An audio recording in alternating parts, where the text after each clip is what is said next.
Good day to you. This is Anagalactic, bringing you our next presentation in our synthetic sequence to solve all the problems in science.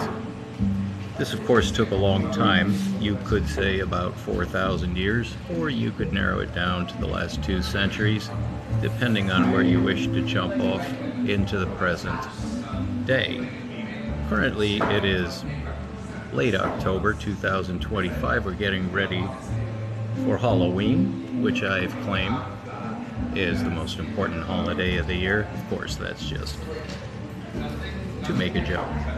Now, it's no joke to try to figure out the universe. And the universe is a term that we've come to explore recently. That is rather a grandiose term, which would have to be contextualized. So we don't start with the universe, but we are going to get to the universe.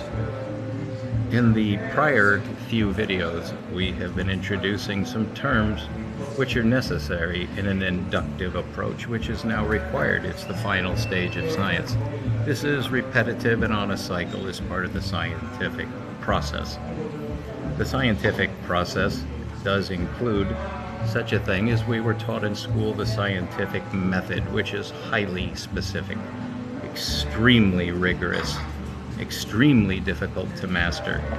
We've already covered that in the 1,200 videos I've produced in the past 4 years. So if this is your first time tuning in, this is going to be somewhat of an adventure for you. It's an adventure for all of us. We're trying to do what no man has been able to do yet so far. Albert Einstein died frustrated, horribly frustrated. He was seeking something which can be named. He knew what it was, but everyone's forgotten what it was. So we also have Paul Dirac, who died incredibly frustrated. I studied his life, I studied all of his books. He wrote a book he might as well have called Superposition, which he basically invented. He's one of the greatest geniuses of all time, but he died frustrated. Albert Einstein, we all know, he died frustrated. What made these men frustrated? We're going to get to that, but our approach has to be contextualized because we're doing what every scientist does, and we have to follow the same method. Do you know why? It's actually a process, but there's a method to the process. It's not the scientific method, which has to do with measurements. What we do in the scientific process involves that method, but the method of the scientific process is one of the most difficult to master of any art. All arts, of course, imply some kind of mastery, which takes time and effort and, of course, information and structure. You and I exist in our present milieu, you being one consciousness, I being another consciousness, Einstein, etc. Some of us are dead, about half of us are dead, about half of us are alive, and we exist in many different circumstances. To study science the way we're doing it is, of course, nothing new. There is a new contextualization because of the progress of science, which is basically the accumulation of knowledge. Now again, if you're tuning in for the first time and you haven't seen any of the prior 3 to 7 videos, in the prior video we introduced some rather interesting terms which we're going to have to come to define. This is how I approach science. There are different ways of becoming oriented to whatever it is you're doing, but what does science do in general? What's going on? What is science? That question has several levels of answer. So we have to be cautious because when dealing with induction, the final phase of science, which is to get the solution, you do have to be able to state the problem. That has been the most difficult problem of all. What is the problem that we're trying to solve? Is there an overall goal to science? I claim to have discovered that, but it's not a common solution. I claim to have discovered many things. But when someone says that they've discovered something, that also is contextualized. What the man is saying is that he discovered something for himself. But if it's going to be science that is communicable, it has to adhere to the most rigorous system of all. You have to be able to reduplicate the proof. So the proof is everything. And there are two contexts for a proof. The discovery of a new bit of knowledge, such as, for instance, Hubble. Hubble discovered a very valuable bit of knowledge. It had to do with the redshift, and I won't go on, but you know what it is. And that has caused a sea change in consensual science. So when we're talking about science, generally, we're talking about consensual science, which then has a treasure house, a storehouse, a database. Einstein said very famously, if I have seen farther, it's because I've stood on the, and I'm not going to say it. He did say shoulders. That's incorrect. But it's a human expression, and it's correct enough. We all know what he meant. It's become one of the most famous sayings in science. If I have seen farther, it's because I've stood on, I'm going to use the correct word. And science is brutal, and it's dog eat rat. There is no room for compassion in science. Whatever you say, you have to bear the brunt of the disproof, if there's such a thing, and it will come because it must. So you have to know how to prove what you say. You don't have to do that in any other aspect of life. Religion, you can make up whatever you want, ad hoc, post hoc, any form of quasi-logic. But in rational science, you must prove what you say so that it's reduplicable. And that's how we get consensus. At least one other person must come after you to whom you communicate your new bit of knowledge. And that person, assuming that is a scientist, as we've defined it, will immediately say, well, that's interesting. Where's your proof? And beyond that, there is no mercy. Without the proof, you're back to religion, philosophy, and whatever is common, and results in no progress for humanity. What would humanity gain from science? Now, you and I were raised in a technological age, so we tend to identify science with the technological results. This, of course, is an amazing bit of feedback from the universe. So I'm going to give you my definition of what is science. It is consulting. It's a consultation between one human mind and what we call the universe. So we're going to talk about the universe shortly. Mostly I've been talking about the universe in these past 1,000 videos, rounding it down, because this is cosmic science. So when we consult the universe, what do we want? Well, there's context to that. You may not know what you want, but you may discover electricity. And that's been done. You may not know what you want, but you may discover how to navigate the solar system. That's been done. In astronomy, we do know what we want, and that's a very interesting exception. We do want to know, and that's the oldest of all the sciences. So I concentrate originally exclusively on astronomy, because it deals with the correct geometry to understand anything as I now know. So if you're tuning in for the first time, we're in a sequence that I've been building up to for a long time. So how it began, and this is to create our context, this is how I approach a scientific broadcast, which in this case is to deliver to you the greatest insights that have ever been achieved by mankind overall. Currently, those insights are limited to myself. After broadcasting for 4 years, I've gotten about 10,000 views overall. That's nothing. That means I've failed. I don't consider that to be a failure. The only responsibility that a scientist has is not to convince other people, because they may refuse to be convinced, or they may not be able to. And you'll never know if you were right or not. They just simply will not listen. That's happened. That's the norm.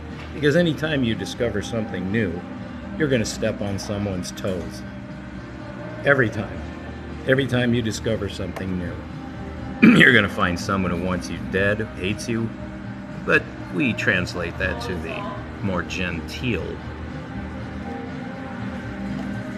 What you'd really like is to disprove your enemy. We have enemies in science, I told you. It's ruthless because it's for keeps. This is either added to the storehouse of knowledge, which will be passed on to the next generations, or it will be challenged. Is it possible for false information to be transferred? Do you remember in school hearing about the sun flies around the earth? And of course, the teacher then shows you, men used to believe that. It's not quite true, but that was a theory. And you do have to then contextualize, well, who thought that? The Aborigines of some continent or island? Or was it your little group? And you have to be specific, because this is for all humanity. So the sun does not fly around the earth, does it? Sure looks like it. So you're going to have a tough time convincing someone who can see it rise in the east and set in the west. There may even be a religious explanation for that. Oh yes, it says right in the Bible that the sun flies around the earth. So you're going to step on the religious toes.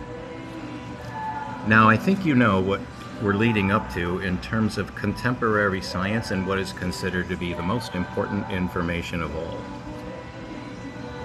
That's a very interesting situation that we find ourselves in.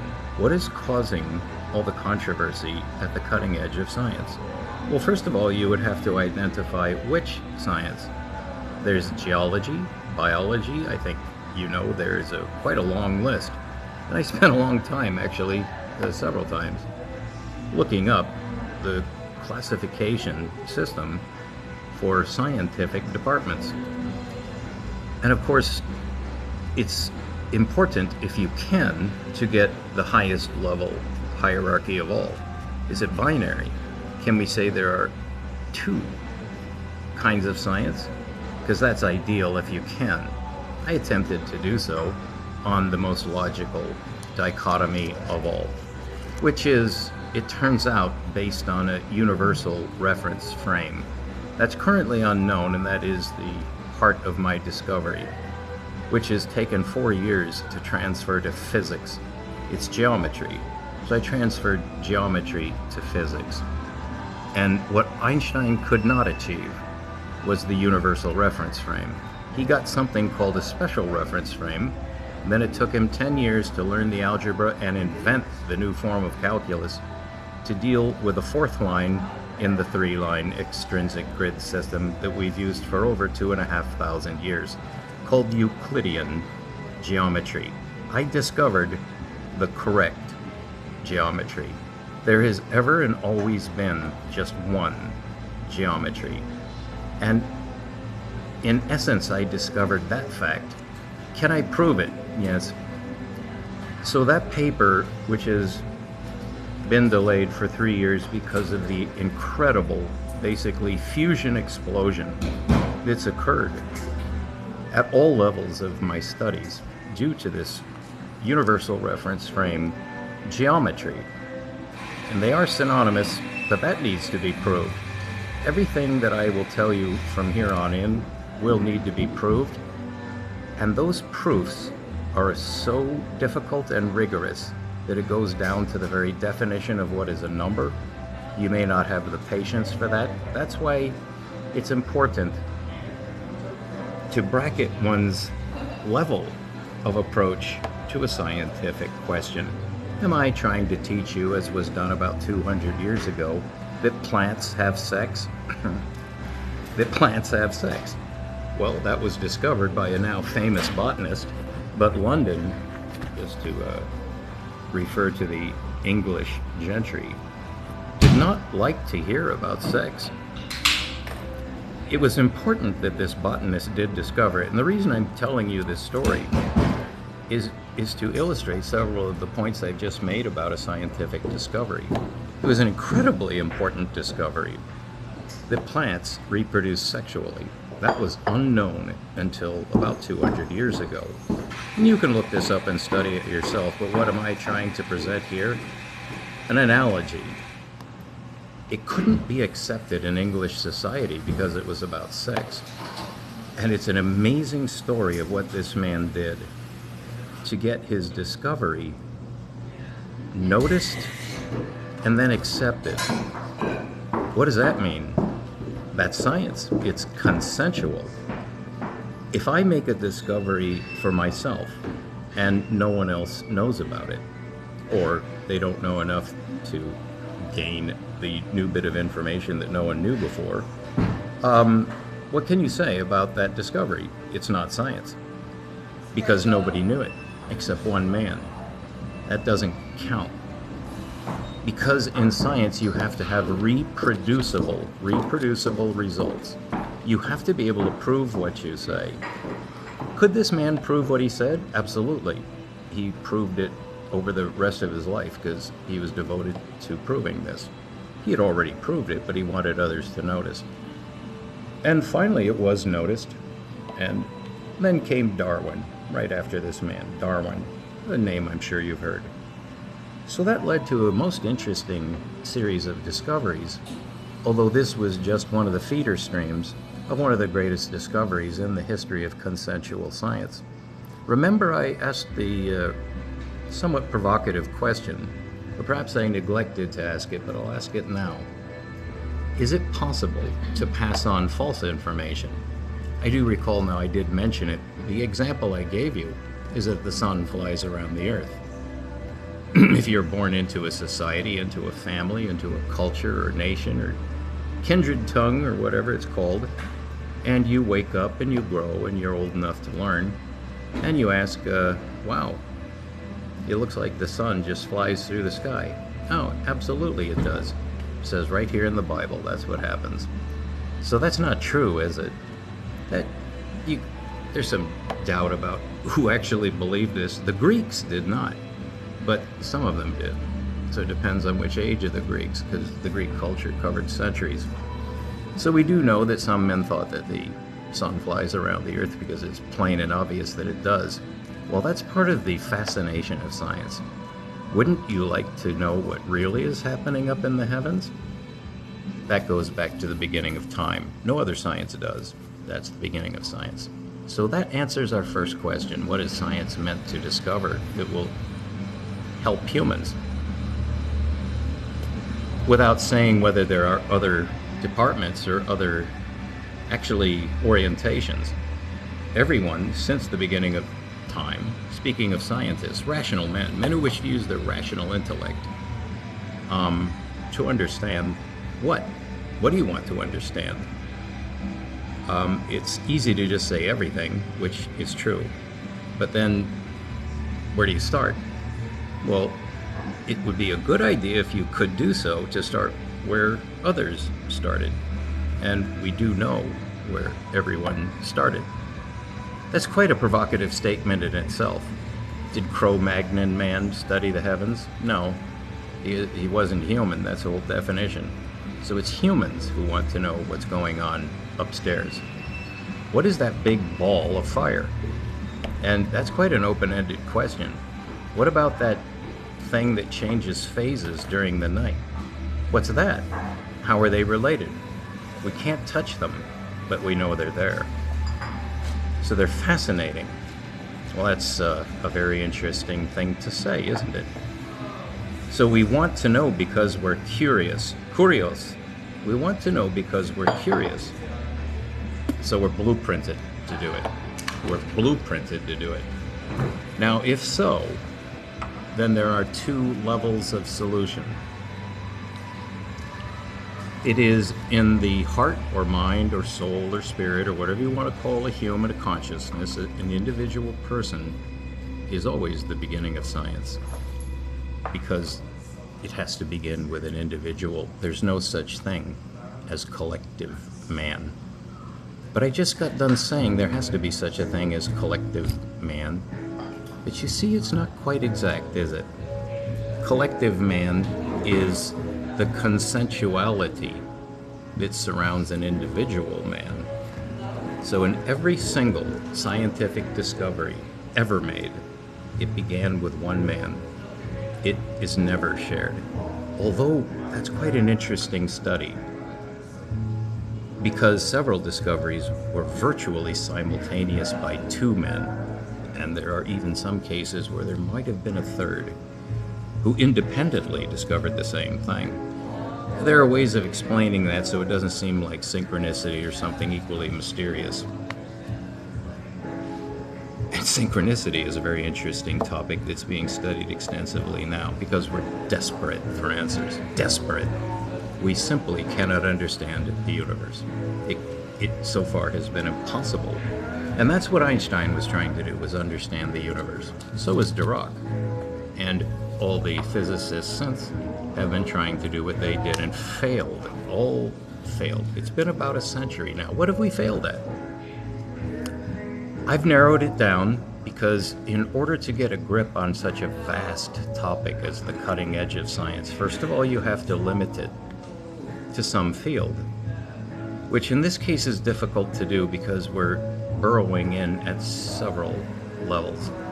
There are unanswered questions in every branch science: biology, geology, mathematics, geometry, logic, astronomy, the earth sciences, the hard sciences, the soft sciences.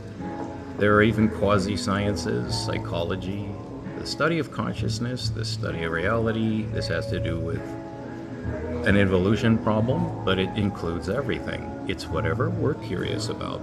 Well, where that begins, looking up.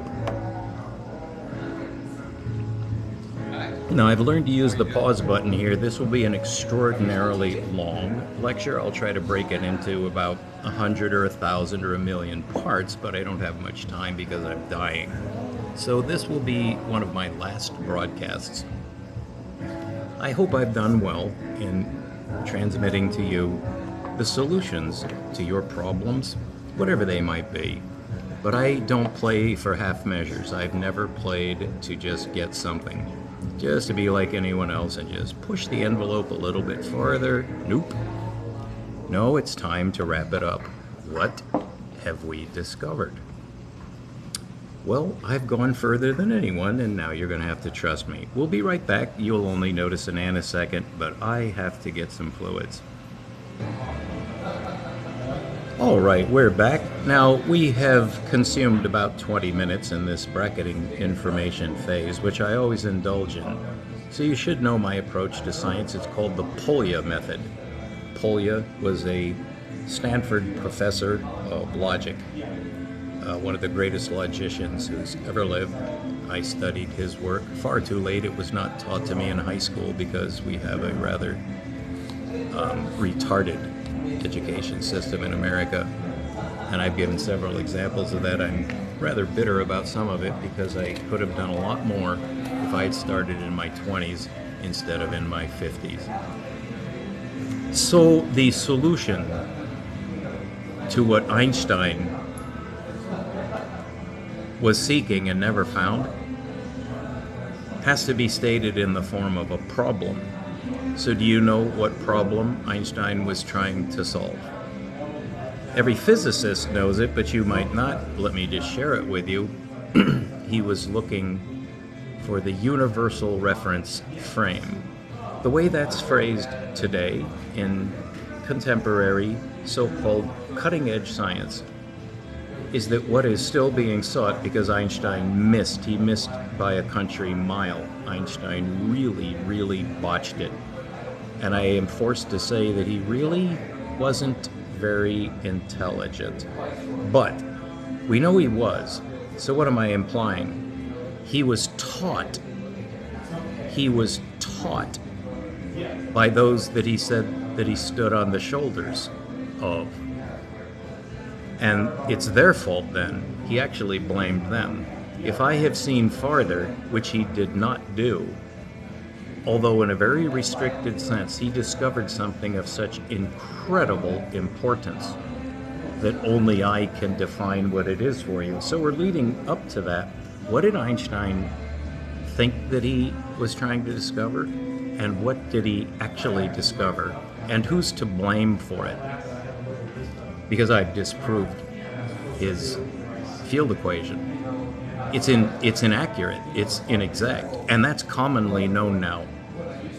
A man named Dr. Alexander Unziker of Deutschland has produced books on this. I have a couple of that man's books, but he's certainly not alone in attacking vithithly Einstein's field equation, because it's based on the constancy of light speed.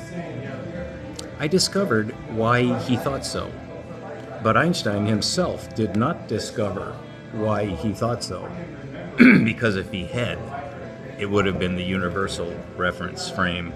I discovered that, and that solves the quantum paradox as well, and gets the quantum of gravity and what is called quantum gravity. It also solves the mystery of the supermassive black hole and, in fact, the Big Bang. And I've also discovered the true meaning behind redshift, which is a mathematical adjustment called a refactoring. Also, the Einstein energy equation is, again, misleading, and we have to know why. It's because of his reference frame, and this goes back to the basis of the Euclidean geometric system. The only geometry ever known to man is Euclidean, and nothing has ever been used besides that, and I discovered that fact because that's been challenged. In the 1800s, 3 men simultaneously discovered the same thing, and it has since become obviously top shelf information. It's called non-Euclidean geometry. So I studied that for an extremely long time. That is, in depth. It doesn't have to be a long time if you get to the essence quickly. That's what I do.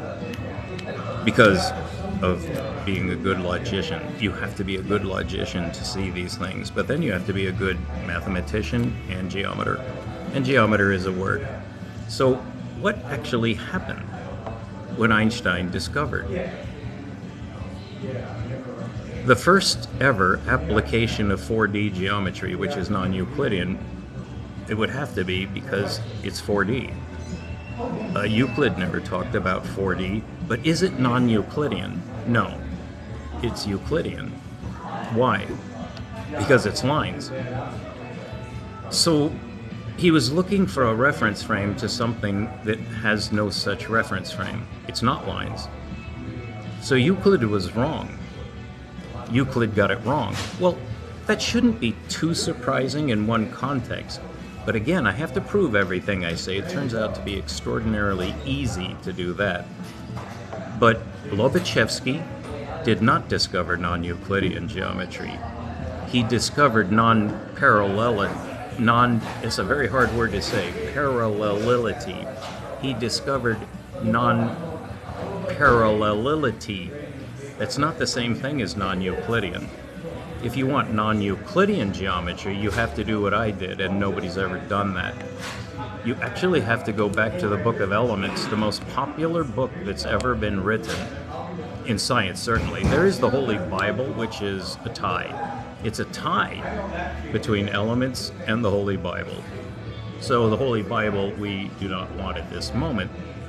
What we want is Elements, because all of science is based on the first 2 sentences of that book. They're called axiomata, axiomatic statements. All right, so I want you to do an experiment right now. You can do it in your mind, a Gedanken experiment, but it will use your geometric visual perceptual system, which is on board. Even a blind person can see. All right? I'll be talking about our tribe of blind people pretty soon, because I'm vastly interested because I believe that blind people will have a much better chance of seeing what I've discovered than people who use their vision from birth. All right. The Gedanken experiment that I would like you to perform right now, just draw a square. That's Euclidean. That's a Euclidean object. It's made of, you could say, 4 line segments, correct? Now erase it. All right. You may or may not be able to guess what I'm going to ask you to draw now in your mind. How about a circle? Try a circle. Is that Euclidean? No. That's non-Euclidean. And that's the answer. That's non-Euclidean geometry. You begin with a circle, not a point. So what is a point? What did Euclid get wrong? He's from the Bronze Age, okay? He's extremely primitive, uneducated, rather unintelligent man, although it depends on what you mean by intelligence. I mean the composite of everything you need. He had none. He guessed. He guessed very well, because what he guessed at was a derivative number system. Now, the Greeks didn't actually use numbers the way we do. They had no zero and they had no negative numbers, but they did know about proportions. And that, of course, is a fraction. It's also quite interesting. A fraction has 2 numbers in it. Can you think of any other kind of number that has 2 numbers in it? Why does it have 2 numbers? Well, because it's a proportion. So they did know about numbers, and they would have had to have known about it in order to come up with the right angle law. By far the most important single piece of scientific information ever discovered is the right angle law, but it has a context. You're using the wrong system. You're not using what we discovered in the 20th century as the correct reference frame. It certainly isn't a point. Do you know how the point is defined? This comes back to our Gedanken experiment. How is a point defined? It's the very first sentence in the most famous and important book ever published in science. So what's the definition of a point? It's still used. It's never been challenged. Well, it's so bizarre that you may not credit what I say, so I'm just going to quote Euclid to you, word for word, and I can quote this in Greek too. That wouldn't help you or me right now, so I'm just going to translate to English. The very first sentence of the most important book of science ever written, because of the first sentence. This is from 2,500 years ago. Einstein used this system. It's axiomatized on this first sentence. So to lead up to this, so you'll get the full effect, Euclid was not in any way interested in the point. What he was interested in is the second sentence he wrote, which is the definition of a line. But he had figured out, and this is what he's most famous for, he had to use the inductive process in order to come up with his axiomatic definition of a point, which is so startling. Now, you and I were not taught this in school. Nobody ever tried to startle us with this statement. But I'll just rephrase it a little bit. I'll just use Euclid's actual words. To state the most important sentence ever stated by any scientist in the history of any science, no matter how you frame that. All right, so the definition of a point is in order to get a definition of a line. Can you define a line? Euclid could, but he could not begin with a statement of what is a line in his own view without stating what is a point. I've been all through this quite rigorously several times. There is a way to prove that he did it correctly. But what did he do? Well, he had a preconceived notion, and he wanted to prove it. And his method of proof is now so famous that it defines science. But it's worth looking at. So how did he define the point in order to define the line? He used a structure that he invented in his own mind that turns out to match reality. Well, you certainly would have to prove that, because reality is exactly what we're trying to figure out. Now, you might ask for the context. Why did he do this? It's because of measurements on the Earth's surface, but also measurements into outer space. The Greeks, as all cultures, this is universal, looked up and then tried to compute what was happening in the heavens. This involves not only notions of time, whereby you figure out the phases of the moon, it requires time to see that, but also position. Position.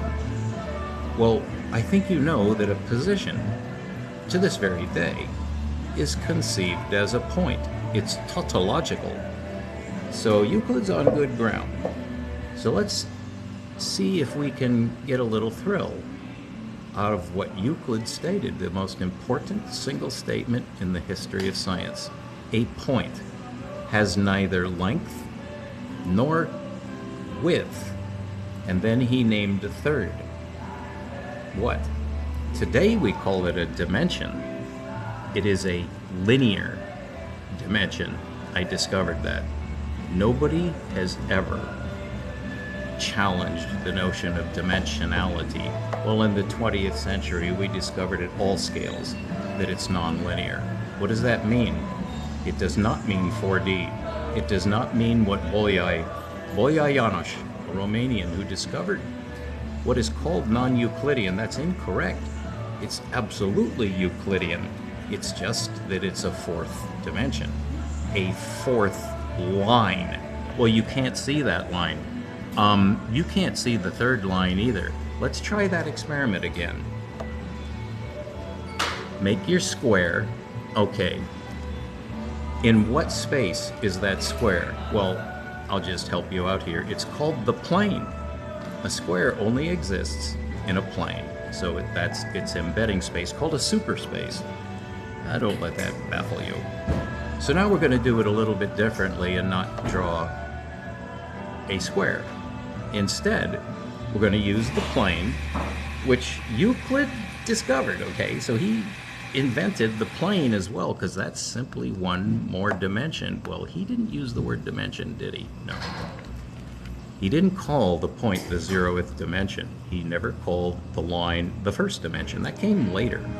Well, when René Descartes came along, quite a few centuries later, he noticed what was going on in this dimension business, and he invented one of the most important ideas that would guide modern physics into outer space and into the quantum world, because you need what René Descartes discovered in order to utilize Euclid's discovery of the plane. We're going to rediscover the plane right now, but in order to do so, you have to know what the plane currently is. Draw a straight line. Where did you draw that? Is it in the same superspace? It can be shown retroactively that it's in the plane. When you draw a line, it's in the plane. And it has everything to do with how Euclid defined the subspace and the superspace. The line has a subspace called the point, and it has a superspace called the plane. Did he do that right? He certainly did. But what's so interesting about what Euclid did is his definition of the point. It has an absence of 3 dimensions. We now know that it's also the absence of any number of dimensions. 4 is space-time, remember that, it's 4 lines. The 4th line is imaginary, and it's actually signed that way in the algebraic formulation. It's called the signature of the function. And this has 4 numbers. 3 of them are space, but 1 of them is imaginary. And good old Albert figured out that he could state axiomatically that that's time. And if you do so the way Albert did, and this took him a long, it's hard to say what, but he was the first man to have a perception of the relationship between space and time. But you must listen very carefully to what I say next, because that statement that I just made, let me repeat it and then I'll correct myself. He discovered that space has a relationship with time. That's true. That's been proved. He got it right. And I validated this. He indeed got it right.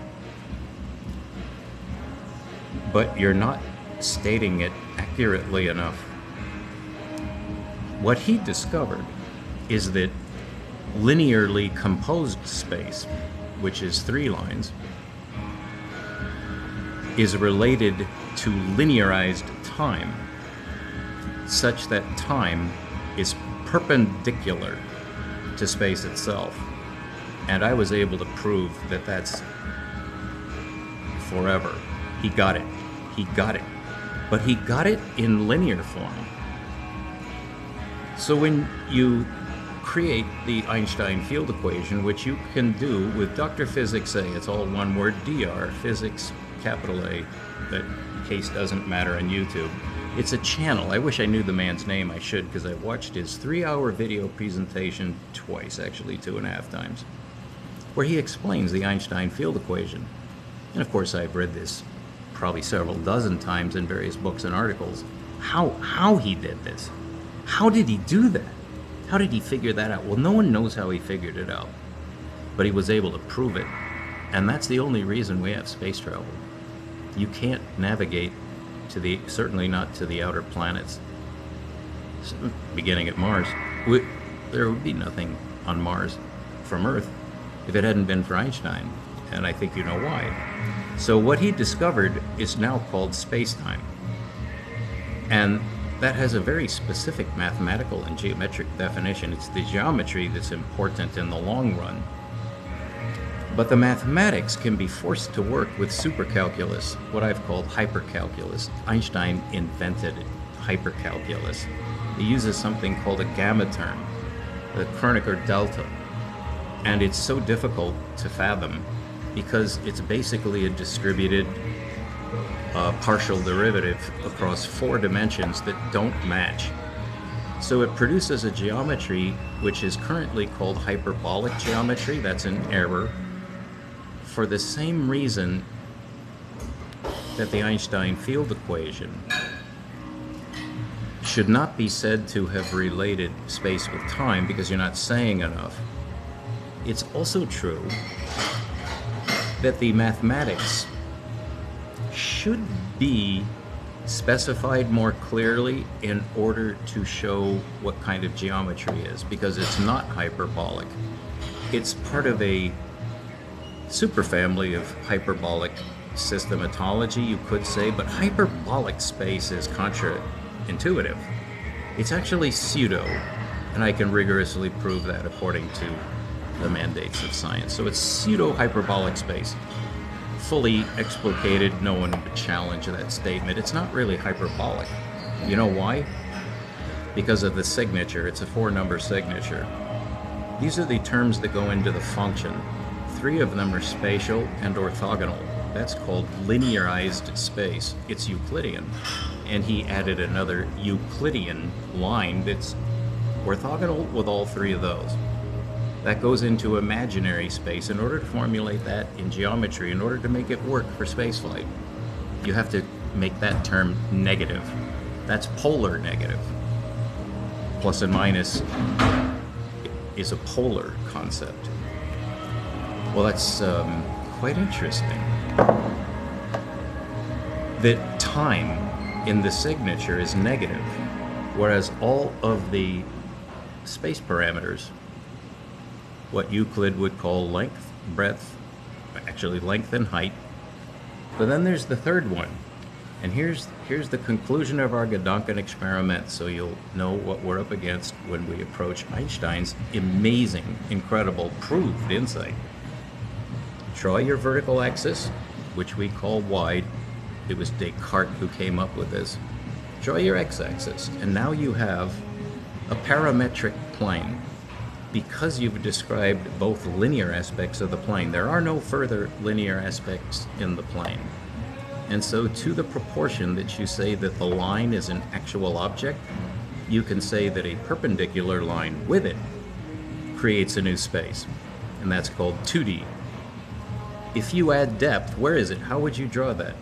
Draw in your mind, vertical, make it infinite if you want, it doesn't matter, and then draw the horizontal. And they intersect, correct? All right, so that intersection is very interesting. It occurs in the plane. That would be called a point, is it? How did Euclid define the point? It's the absence of 3 dimensions. All right.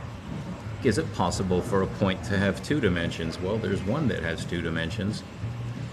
The one that's at the origin of the XY system, which René Descartes invented. So this took a hell of a long time even to see this. Now I want you to find the third line. There's a third line in 3D. Where is it? Can you see it? Yeah, you're looking at it. You're looking right down the barrel of the third grid axis. So you can't see it. It's not there because, now it's a very interesting and provocative thing to say. Of course, it is there, but it's an imaginary space with respect to 2D. Well, the line is an imaginary space with respect to the point, right? Because a point is not even there. That's actually what Euclid said when he said it has neither length, nor breadth, nor height. And it doesn't make any difference which order you put those in, because the first 2 define the plane and the third one you can't see, because it's been proved by physiologists that we see a flat screen image. And that's why when you see a movie, whether it's a drive-in or you walk in or you look at this screen that you're looking at now, where my pretty face appears, that's a flat screen. Why does it look real? It's because we see a flat screen. Do we see spherically? You could say yes or you could say no. I'm the only man who can answer that question so that it makes sense and leads to what we want science to lead to, which is what? We're getting to that. So originally men wanted to know what was going on over their heads with the sun and moon and stars. And we still do that, although we can see much farther. We're still after the same thing. What is that? It's very difficult to actually state. Would you hazard a try? I would prefer to give this as a question to an audience. And I should be lecturing soon at Madison Square Gardens. I'll then be going on to Albert Hall. I'll be visiting Zurich, Moscow, stop off in Italy, and then tour the world. Japanese are going to welcome me. Well, none of this has happened yet. So I'm just going to put this out to you, because by the time what I just imagined might happen, I'll be in another universe with respect to you. All right, so everybody is running out of time. What do we want to discover that would satisfy us for the time being, 70 or 80 years, or the entire history of mankind? Well, there is no goal for mankind other than what we see, which is to get into outer space. So Einstein is the one who opened the door to that. You know why? Because of time lag. You can't send a light signal through space instantly. It can't be done. So that means you're going to have a whale of a problem, even landing on the moon.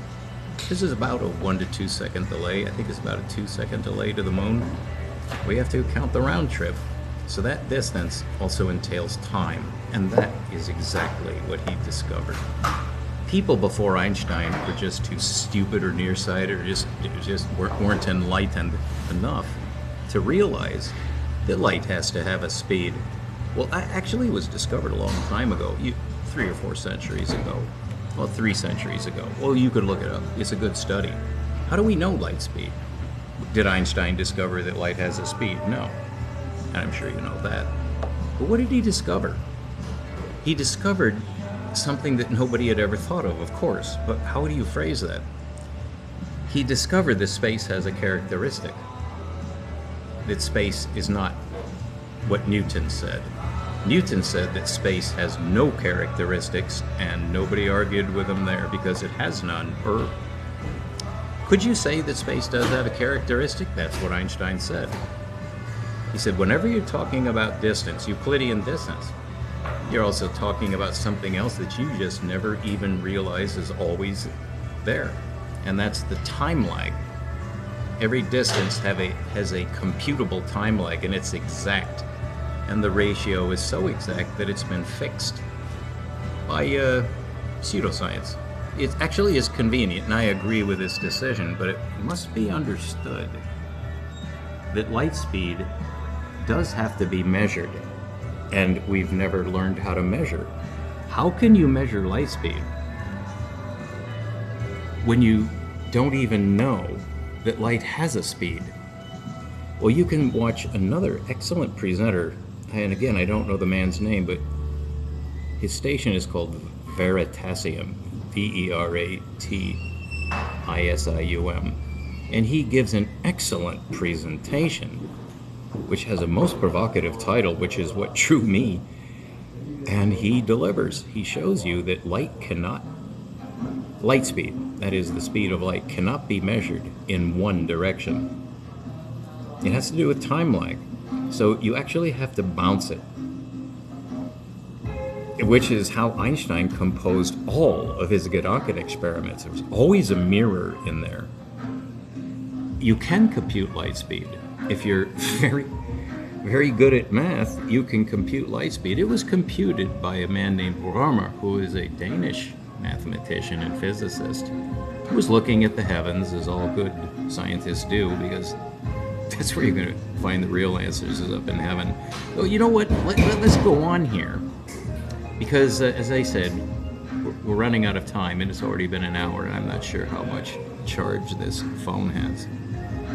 So the words that I wanted to introduce to you have to do with this problem of being sure of your basis. You have to know what you're talking about.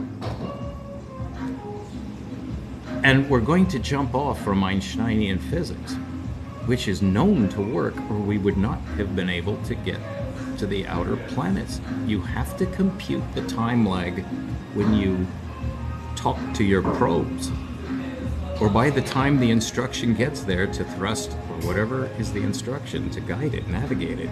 It won't arrive. First of all, it won't arrive when you think it does. And second of all, that thing that you're talking to will have moved. So it's in a new position. So you have to actually figure it out kind of in advance. Well, you can do that. It can't be done in your head.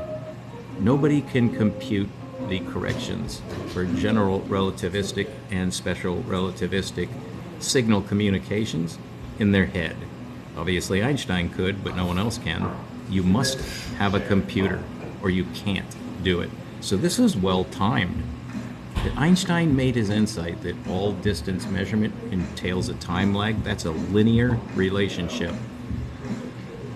What does it mean? It means if you are measuring to a star, say Alpha Centauri, or one of the Alpha system stars, Centauri system stars, Proxima Centauri, or Alpha Centauri, or approximately the same distance away, the nearest star to our Sol, Sun. That's about 4 light years. Why is it light years? It's because of relativity. It's because of relativity. You're measuring a time lag. Well, that turns out to be quite convenient. So it takes a year for that light to travel a light year.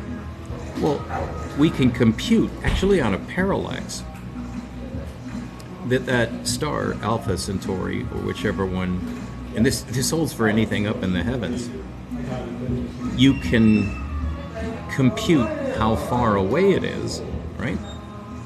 So we won't go into that right now, but that's known.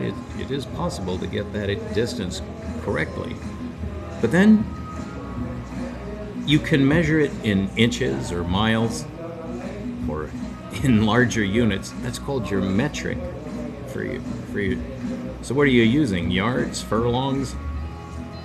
Well, it turns out that if you're measuring distances to stars, the unit of measurement you're going to want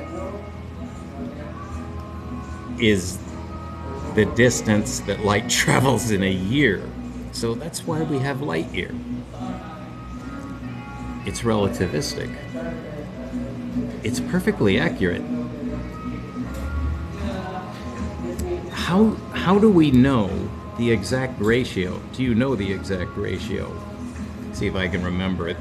It's done in meters according to the international system, a convention system, so we all are using the same units instead of yards or meters. It's meters. But then it really doesn't matter as long as you're consistent. But what is the time unit? You never hear that. There is a time unit. Light speed is a two-component number, isn't it? It's a fraction.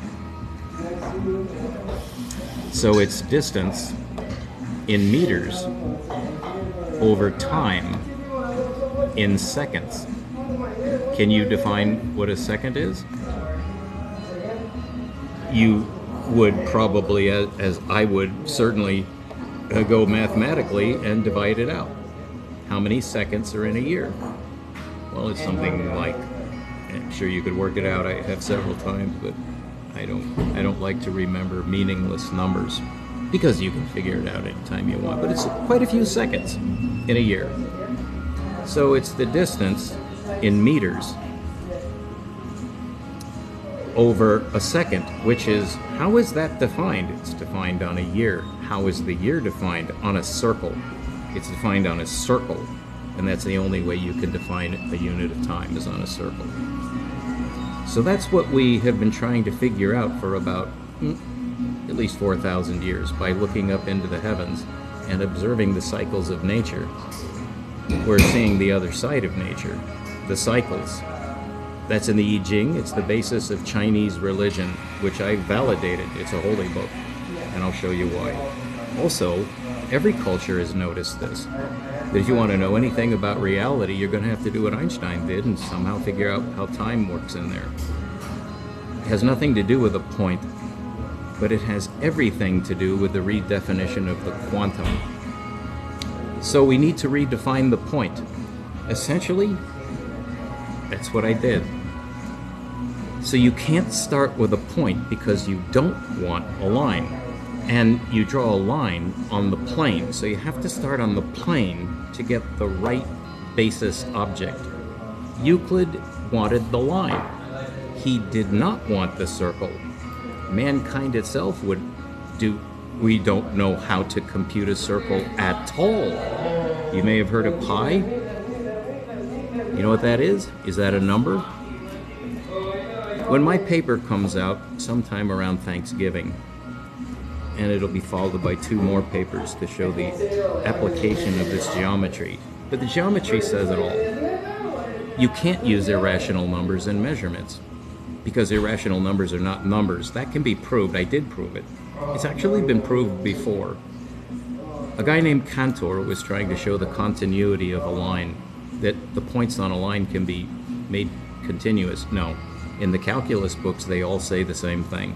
It can be made as accurate as you like, but never to absolute accuracy. That's why the calculus was invented, was to transform one kind of number into another. That's called a rate. Can you now characterize C, the most important constant of all? Is it a number? Only if you say that a rate is a number. It's a fraction, and its distance in meters, which is simply the metric of linearized space, and time is linearized in the Einsteinian system. I proved that that is erroneous. So why does it work?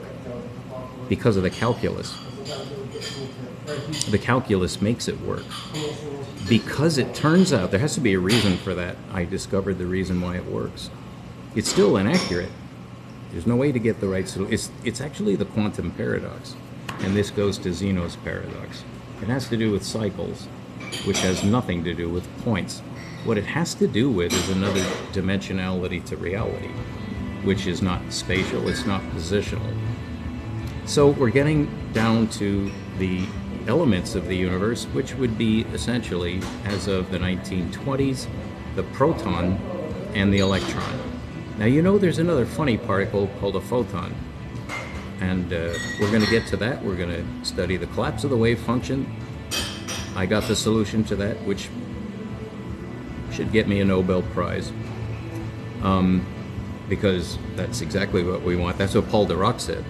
He died not knowing the answer, but he said, if you get the collapse of the wave function, you'll get everything. I proved that he was right. Paul's my teacher. All right. So we are dealing with something that's no longer in Kansas. All of your physicists still live in Kansas. They use a 4-line grid. That doesn't work. There's no curvature anywhere in that system. You have to go back to the plane. You have to look at Euclid. You were trying to make a line. Okay, well that works to a certain extent. Well, as of the 20th century, it no longer works. Why not? Because when you make that square, right? Going back to our little Gedanken experiment, there's your square that's in the plane, right? Just give it a side of 1, so each side is 1. What's inside?